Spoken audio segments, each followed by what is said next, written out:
Il n'y a pas beaucoup de nouvelles positives à retirer du rapport 2023 sur le climat mondial venant de l'OMM. Il confirme que l'année dernière a été la plus chaude jamais enregistrée avec une température moyenne mondiale d'environ 1,45 degrés plus élevée que la moyenne pré-industrielle. Les concentrations des trois principaux gaz à effet de serre, le dioxyde de carbone, le méthane et l'oxyde nitreux, ont toutes atteint des niveaux records. Tandis que la couverture de glace de mer de l'Antarctique a atteint un niveau bas record absolu, 1 million de kilomètres carrés en dessous du précédent record.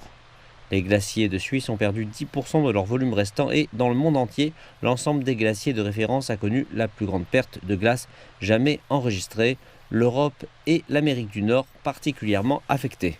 Plusieurs de ces facteurs ont contribué à l'élévation des niveaux de la mer avec les niveaux de la décennie écoulée qui ont doublé par rapport aux 10 précédentes années mesurées.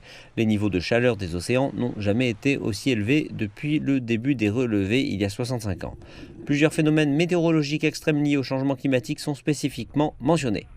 Des chaleurs extrêmes ont touché de vastes parties du monde avec des incendies de forêt en Europe, à Hawaï et au Canada provoquant des dégâts considérables, une augmentation de la pollution de l'air.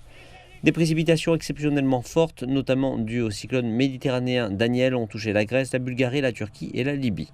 La tempête a dévasté la ville libyenne de Derna en septembre lorsque 2 barrages se sont rompus, tuant au moins 4000 personnes. Le rapport parle de l'impact du changement climatique sur les facteurs socio-économiques impliquant la hausse de l'insécurité alimentaire et le déplacement de population parmi les personnes les plus vulnérables de la planète. L'OMM a déclaré avoir la volonté d'accroître la collaboration avec la communauté internationale pour tenter de répondre à la nature considérable de ces défis.